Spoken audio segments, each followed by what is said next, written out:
Hola a todos, bienvenidos a esta presentación del Decreto Legislativo 560 del 2020. Vamos a presentar una serie de charlas y de videos explicando este decreto legislativo que es de altísima importancia en el régimen de insolvencia empresarial y en todo el régimen concursal colombiano. Lo primero que tenemos que hablar es que este régimen de insolvencia especial es un régimen que está destinado a empresas afectadas por las causas que motivaron la declaratoria del estado de emergencia económica, social, ecológica, de que trata el decreto 417 del 17 de marzo del 2020. ¿Eso qué significa? Significa que estamos ante un régimen de insolvencia especial. Al significar régimen de insolvencia, esto significa, que al estar dentro de un régimen de insolvencia especial, tenemos una normatividad especial que obviamente está en este decreto. Es decir, no es una modificación al régimen de insolvencia de la ley 1116, sino que es un régimen de insolvencia especial, que además de eso tiene una vocación temporal, porque además de eso tiene una vigencia de 2 años a partir de la entrada en funcionamiento, digámoslo así, del decreto legislativo 560. Entonces, esto implica lo siguiente: no pueden ingresar empresas a este sistema especial que no tengan su crisis originada por la pandemia del COVID-19. Es decir, no tiene que ser de forma directa, sino alguna forma directa o indirecta relacionada con la crisis de movilidad, con la crisis de oferta y de demanda agregada que ha generado toda esta pandemia, cierre de fronteras, confinamiento en los domicilios, paralización de las empresas, etcétera, etcétera. Además de eso, pues generación de desempleo y de crisis ya que va a estar sostenida en el tiempo. Eso es lo que está diciendo este régimen de insolvencia. Nadie más puede entrar que no tenga relación con esta declaratoria de estado de emergencia económica, social y ecológica. Ustedes pueden mirar el decreto de emergencia, pueden revisar exactamente cuáles son los puntos de que habla ese decreto, y así mismo pueden definir si son o no son destinatarios de este régimen de insolvencia especial. Ahí partimos de la primera diferencia, distinción y, diferenciación entre los destinatarios y los beneficiarios de este tipo de régimen de insolvencia. Ya saben, 2 años, en 2 años podemos ingresar a este tipo de procedimientos, pero el ingreso a este tipo de procedimientos está condicionado a lo que les acabo de decir. Bueno, ¿cuál es la finalidad de este tipo de procedimientos? Mitigar los efectos de este tipo de crisis financiera y crisis económica mundial. ¿Por qué? Porque las empresas, como ustedes bien saben, están afectadas por una situación de pandemia global que ha afectado a toda la economía global. Y Colombia no ha sido la excepción y se está preparando con medidas de choque como esta para poder mitigar los efectos. Esa mitigación de efectos no implica un plan de rescate ni un plan de salvamento que sea completamente infalible, sino que es un régimen de insolvencia especial que me permite a mí, por lo menos, buscar la solución de mis obligaciones crediticias. Porque aquí no estamos hablando de capitalizaciones ni subsidios para la empresa, ni créditos nuevos para la empresa específicamente para superar la pandemia, sino que estamos hablando de exclusivamente algunos gastos de operación. Eso sí se permiten los créditos, pero en sí estamos hablando de lo mismo que hemos estado hablando en regímenes concursales, que es la reorganización empresarial destinada a atención de un pasivo y protección de la deuda y del crédito. Ok, también tenemos otra finalidad, además de esa protección del crédito, que tiene que ver con la recuperación y conservación de la empresa como unidad de explotación económica y fuente generadora de empleo.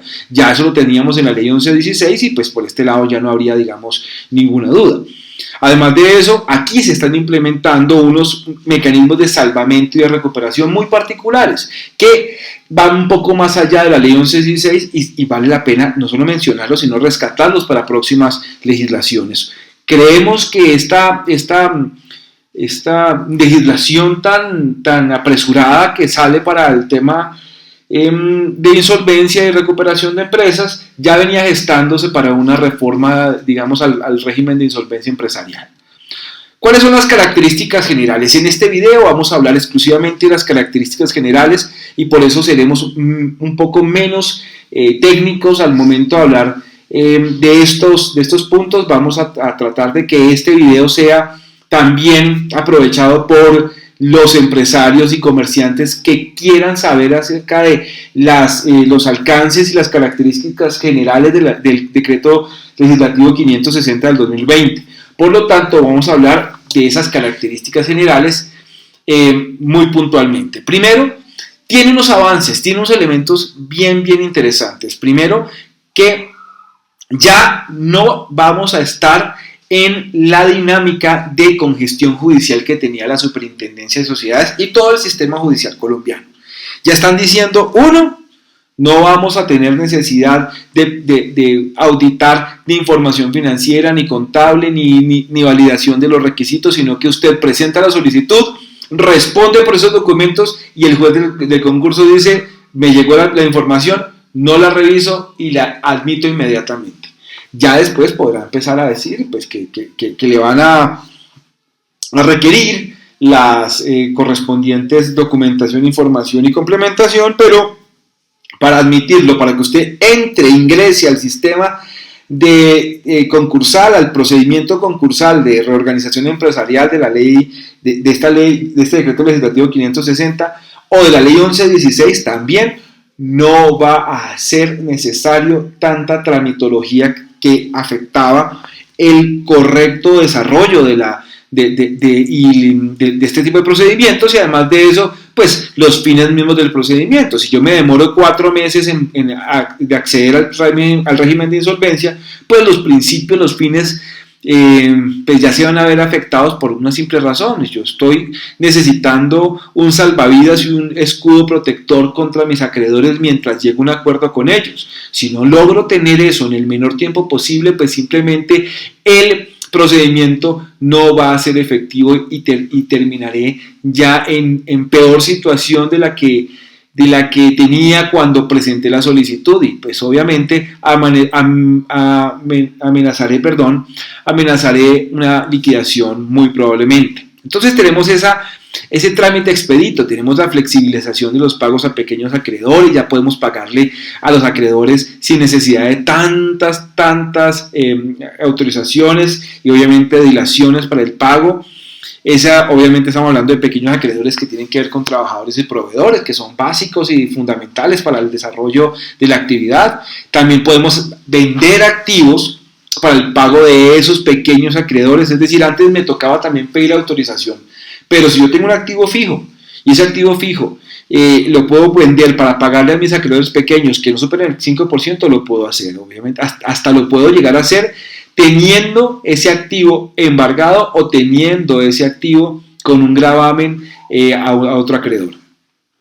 Tenemos también la posibilidad en cuarto lugar, de acuerdos de reorganización con plazos y pagos y prelaciones más flexibles. Ya no vamos a estar encajonados para efectos del 560, del decreto 560 del 2020, no vamos a tener necesidad de estar amarrados a la ley 1116 y a estos acuerdos donde realmente a veces por la falta de flexibilización se nos caían. Y ahora podemos jugar con los plazos, con las prelaciones, con los pagos flexibles de manera mucho más dinámica que nos permita a nosotros llegar a acuerdos donde los acreedores también se van a ver beneficiados.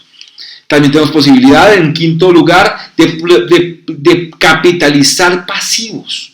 Es decir, antes podíamos hacerlos, pero aquí ya la capitalización es un poco más agresiva, ¿cierto? Y esa capitalización va a tener permitir que los acreedores hagan parte integrante de la empresa y ayuden realmente a su recuperación.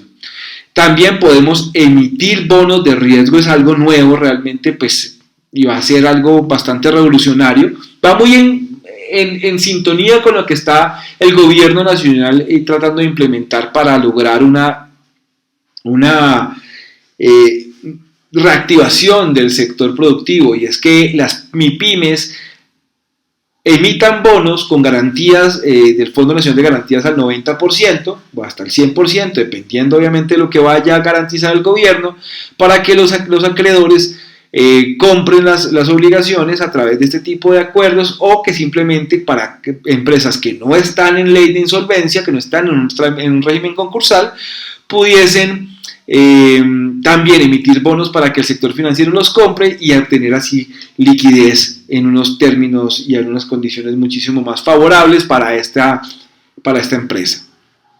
Además de eso, algo también bien interesante, y es que los acuerdos de reorganización en este decreto 560 nos permiten descargar pasivos, y ese descargue de pasivos implica una toma de posesión, una toma de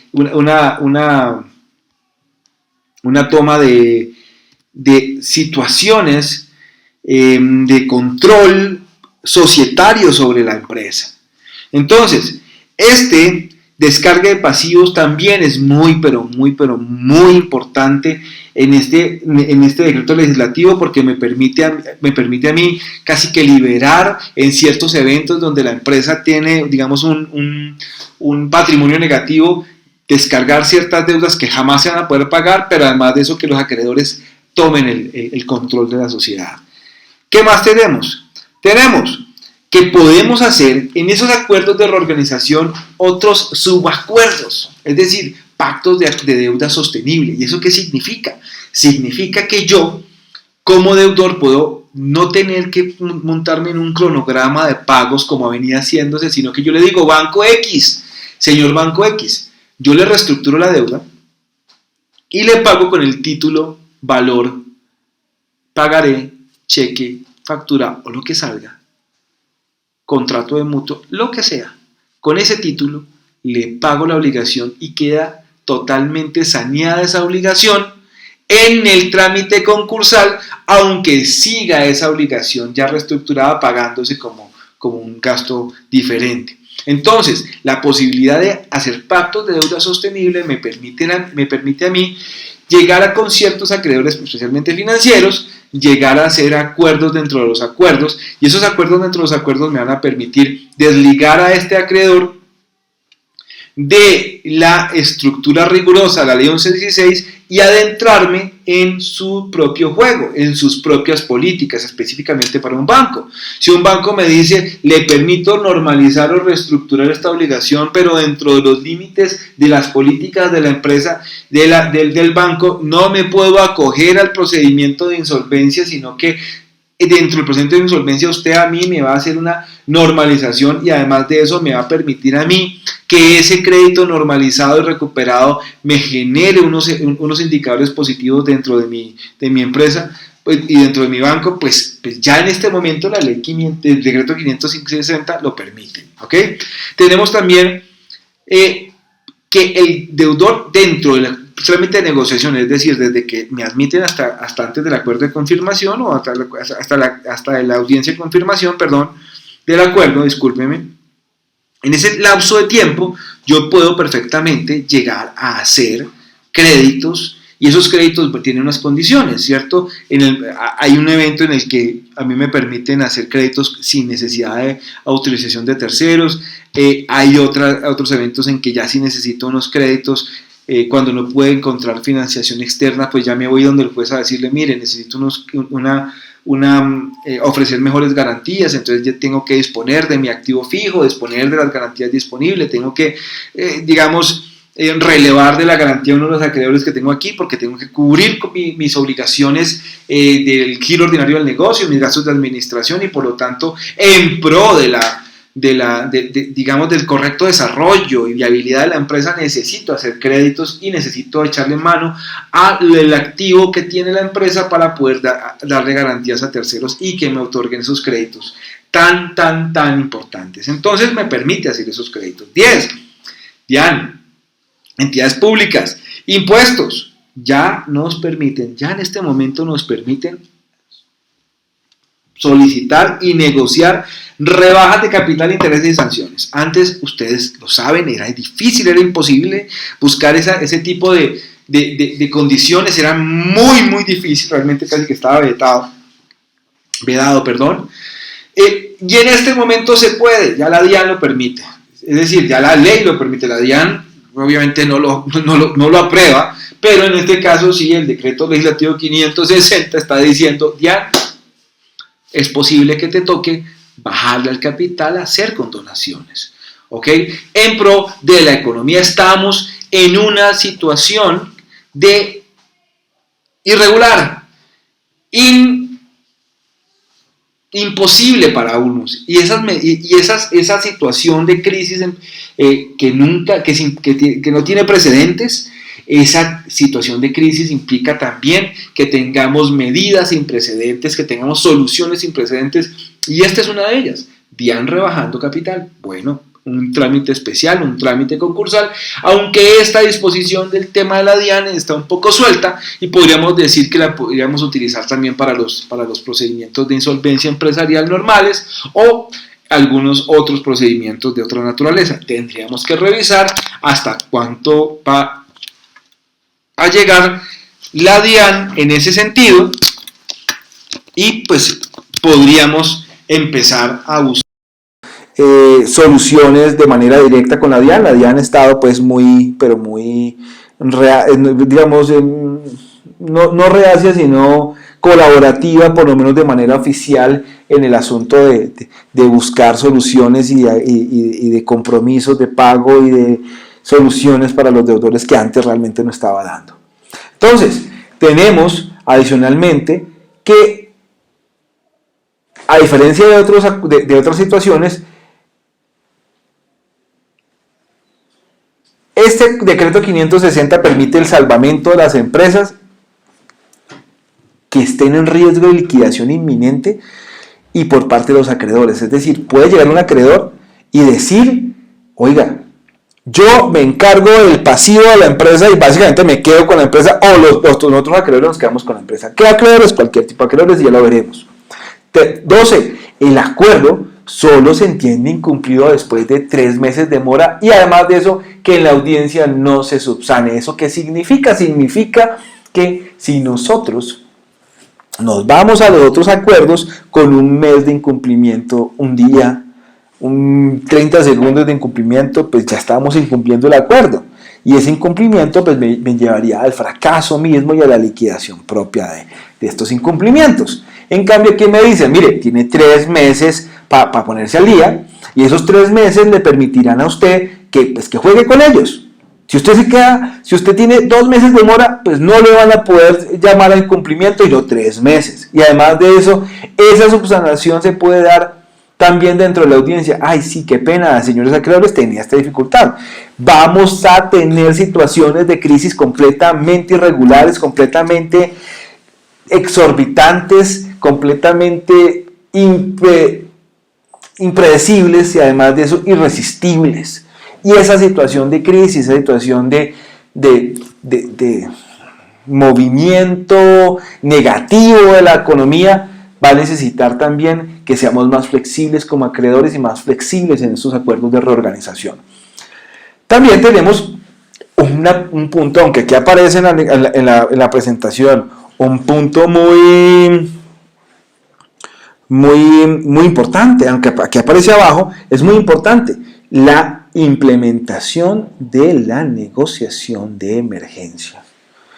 Esa negociación de emergencia es el core de toda esta ley, y se avanzó un poco más en los acuerdos extrajudiciales de reorganización, porque los acuerdos extrajudiciales de reorganización no generaban realmente ninguna protección a quien los presentaba real. Estoy hablando de real. Sí, la ley me permitía a mí denunciar que tenía esta persecución y actos perturbatorios a las negociaciones y buscar protección temporal de la juez del concurso, pero al final de cuentas, en la práctica, eso era letra muerta. Ahora tenemos una implementación de una negociación de emergencia donde efectivamente yo le digo al juez, empecé a negociar. El juez me dice, listo, tienes 3 meses para traerme el acuerdo. y me suspenden los procesos que tengo en contra y me dan unas posibilidades de tranquilidad en el sentido de no estar en esa presión de enfrentar medidas cautelares sucesivas, digamos, hablando de sucesivas simultáneas, múltiples además de eso, sino que vamos a tener un espacio donde podamos negociar con los acreedores y obtener un acuerdo de reorganización que va además de eso ser muy, pero muy adecuado en el tiempo. Es decir, es muchísimo mejor por las relaciones que se van desgastando con el tiempo con el acreedor, negociar en caliente que en frío. Es decir, si nosotros estamos en una crisis de esta naturaleza, es mejor tender las líneas de recuperación de las relaciones comerciales con mis acreedores que tener que esperar años como está sucediendo para lograr un acuerdo que al final de cuentas no se va a dar, porque obviamente esas obligaciones que tengo yo en mi cabeza y a favor de mis acreedores, esas obligaciones van a ser totalmente deterioradas, castigadas, como decía antes. Es decir, esa plática ya se perdió y mi acreedor ya no tiene ninguna voluntad de llegar a hacer un acuerdo conmigo. Tengo también como punto 14 que se puede realizar acuerdos segmentados según la clase del acreedor. Esto es un tema interesantísimo. Es decir, antes en el régimen de la ley 1116 yo tenía que hacer acuerdos por cada clase, pero no cada clase, cada orden de prelación. Según los órdenes de prelación yo tenía que hacer acuerdos, el acuerdo, era un acuerdo general donde no tocaba ninguna clase ni ningún grupo especial, sino que manejaba órdenes de prelación y además de eso unas condiciones donde realmente estaba muy cuadriculado el tema. Es decir, era tan general que terminaba siendo imposible de lograr en algunos casos un acuerdo que pudiese materializarse porque efectivamente no se acomodaba a los intereses y políticas individuales de cada grupo o clase de acreedores. Es decir, la ley 1116 se especializó las clases de acreedores, pero al final de cuentas no permitió que esas clases de acreedores pudieran fluir en acuerdos segmentados o acuerdos especiales que permitieran la dinamización de estos acuerdos de reorganización. Y en ese orden de ideas tenemos que el 560 por fin da un paso. Obviamente esto también obedece a que era más fácil meterlo en el 560 que hacer todo el trámite legislativo, pues que aunque sean 2 años realmente de vigencia de esta ley, pues esto va a terminar siendo ya algo permanente en la próxima reforma de la ley de 1116. Entonces tenemos la posibilidad de llegar y hacer acuerdos segmentados. Y esos acuerdos segmentados significa que yo puedo llegar y negociar única y exclusivamente con los acreedores financieros. Solo bancos y dejo mis proveedores quietecitos y no los toco porque ellos se pueden poner muy molestos si yo los llamo a un acuerdo de reorganización. Y eso es algo que en la práctica los que trabajamos en este tipo de procedimientos lo sabemos. Y es que los proveedores o cierto grupo de acreedores son muy sensibles. Y esa sensibilidad puede generar un deterioro de las relaciones comerciales y efectivamente puede afectar la misma viabilidad de la empresa. Y al afectar la misma viabilidad de la empresa, me va a afectar obviamente el procedimiento y mis intereses. Entonces, ya cuando yo llegue a negociar el acuerdo, va a ser muy difícil. Voy a tener unos acreedores hostiles que no me van a dar el voto, porque además de eso, estando en unas óptimas condiciones de operación, porque estábamos pagando al día los 60, los 30, los 20, los 15 días que me estaba dando las facturas, pues ya en un momento dado lo tuve que entrar a notificar de un procedimiento de insolvencia de esta naturaleza, y entonces le dije, no, ya no te puedo pagar porque tu deuda está congelada. Entonces tendría que empezar a hacer unos movimientos previos que son imposibles a veces en una empresa manufacturera o una empresa de distribuciones, etcétera, porque en este orden de ideas, ahí en este tipo de empresas, los proveedores son fundamentales. Y si yo tengo mis proveedores bien, pero tengo problemas con las entidades financieras, pues este decreto 560 me permite negociar exclusivamente con esos acreedores y obligar a la minoría de esos acreedores de esa clase, digamos en este caso financieros, pero pueden ser de laborales, bueno, etcétera, el tema, digamos, netamente fiscal.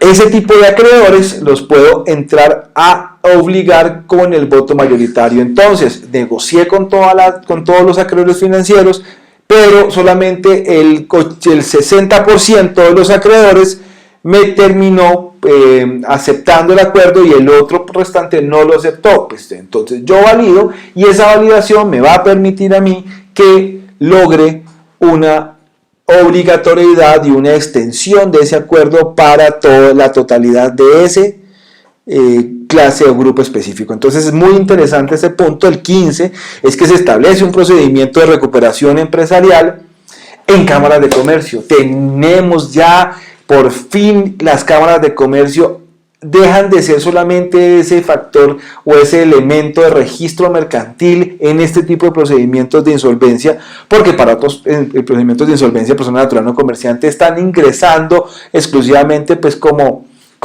centros de conciliación autorizados, pero aquí empiezan a ser parte de la solución de la crisis y de la recuperación empresarial. Sí. Se establece todo un régimen, todo un procedimiento que además de eso todavía le falta todo un desarrollo por vía de decreto, ¿cierto? Toda una reglamentación, pero ya se sentaron las bases para que las cámaras de comercio a través de una lista especial nombren mediadores entre acreedor y deudor para que puedan llegar a acuerdos y a procedimientos y a soluciones de recuperación empresarial que no necesariamente tengan que ver o estar sujetas a las normas de los acuerdos bajo la ley 1116 de 2006. Eso implica que vamos a tener todavía más cobertura, vamos a tener todavía más eficacia y eficiencia. ¿Por qué? Porque la Cámara de Comercio es la que está cerca del comerciante. La superintendencia y el juez no están cerca del comerciante. El promotor menos está cerca del comerciante. Quienes están viendo realmente la situación de las cámaras de comercio son del comercio son las cámaras de comercio. Quien está siendo doliente también y está viendo la situación de las empresas son las cámaras de comercio de la jurisdicción del domicilio del deudor. Y esas son las que entran en este momento a ser parte de este procedimiento especial. Es muy interesante, es muy de avanzada este decreto y pues bueno, hay que aplaudir que haya salido pues por lo menos como una opción de las pocas que tenemos para poder salvar el procedimiento, las empresas en Colombia que están siendo tan golpeadas y que todavía sigue siendo insuficiente a la fecha las medidas de protección que está dando el gobierno nacional. Tendrá sus razones, no somos en este momento, no tenemos en este momento el espacio pues para discutir estos puntos, pero lo que sí vamos a decir es que además de eso se dan unas ayudas a las personas jurídicas o naturales que están adelantando procesos de insolvencia o que ya firmaron acuerdos de reorganización y que tienen dificultades con el tema también de este COVID. Entonces, ¿qué dice la norma? Miren, hay regulación y suspensión, eliminación de temas de IVA, RTIVA, retención de la fuente, de renta presuntiva, de impuesto patrimonio, etcétera. Le están dando una cantidad de elementos para que la empresa genere liquidez. Bueno, eso es importante también. Y eso también se agradece, aunque sean medidas de 2 años. Es decir, la mayoría de estas medidas que estamos hablando aquí del punto 16 son de 2 años. No importa, es algo valioso y tenemos que empezar a trabajar sobre este tema. Otra cosa importante es que que esta norma, en el punto 17 acá, al final empieza a suspender unas normas que son importantes, está suspendiendo los términos para poder que se presente el acuerdo de reorganización y no entrar en liquidación, es decir, está suspendiendo el tema de liquidaciones, está además de eso suspendiendo el término y la causal de disolución por pérdidas. Estamos hablando de algunos elementos también importantes que tienen que ver con el Código de Comercio, bueno, etcétera. Hay una suspensión para darle también flexibilidad en esta situación tan compleja a las empresas que están adelantando procesos de insolvencia o los que están enfrentando dificultades financieras, porque sabemos que la economía va a voltear las cifras internas de nuestras empresas de una manera que no va a ser sostenible. Entonces, hasta ahí esta explicación general del procedimiento de insolvencia especial para empresas afectadas por el COVID-19, pero ya en el próximo video vamos a hablar un poquito más técnico sobre cada uno de los elementos, las particularidades del decreto legislativo 560 y todos los procedimientos. Les agradezco mucho, estén pendientes entonces del video y si tienen algún comentario no duden en dejarlo o compartirlo. Por favor, compartan este video para que muchas personas puedan verlo y puedan conocer de esta ayuda.